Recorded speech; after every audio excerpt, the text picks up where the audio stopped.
Donc voilà, donc notre schéma électrique est terminé. On peut observer que sur notre schéma, l'ensemble des liaisons est bien rayé. Donc logiquement, on n'a aucun oubli de fait. Donc voilà, la platine est présentée sur le module. Hein, donc on est venu la clipser. Donc on retrouve notre panel de contrôle hein, avec les trois boutons et les deux voyants. On va passer au raccordement des broches sur le module directement. Donc là, vous avez sur ce module que je vais rapprocher un petit peu, vous avez les 4 broches. Hein. Donc la première, ça sera la 0, 1, 2, 3. Alors, on va commencer par la première. Donc la borne 0, broche 0, je veux dire. Hop, je viens d'éclipser. Ensuite, la borne broche 1.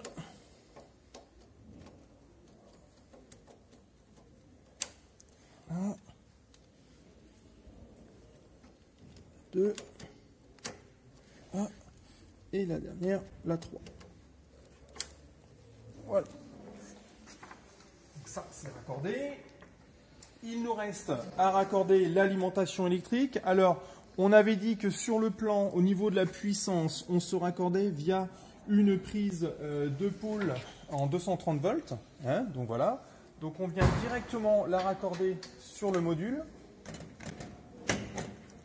Et puis pour la commande, en 24 volts, nous allons vous fournir 2 cordons, un rouge et un bleu, que vous devrez raccorder au-dessus du disjoncteur Q3. Donc on peut les voir ici, ces 2 cordons, et puis ils sont raccordés directement au-dessus du disjoncteur Q3. Alors, on va les raccorder sur la broche, ici et ici. Voilà. Donc voilà. Donc là, pour l'instant, il n'y a pas d'alimentation, les disjoncteurs ne sont pas montés. Ce qu'on va faire, première étape, on va d'abord non pas enclencher la puissance, on va déjà tester notre partie commande. Donc pour cela, on va juste enclencher notre 24 volts ici. Et puis on va regarder ce qui se passe en termes de fonctionnement. Alors, on voit déjà qu'on a notre premier voyant H1 qui est allumé, qui nous indique bien effectivement que notre circuit de commande est sous tension. Le voyant H2 est éteint. Et puis voilà. Donc on va regarder déjà quel impact va avoir lorsque nous allons appuyer sur le S1. Normalement, si on voit, quand je vais appuyer sur le bouton poussoir S1, je devrais avoir la bobine KM1 qui devrait s'enclencher, ainsi que la bobine KM3. On va voir. J'appuie sur le bouton S1. Et là, on peut observer qu'effectivement, on a un enclenchement des contacteurs KM1 et KM3. Donc pour ça, c'est bon.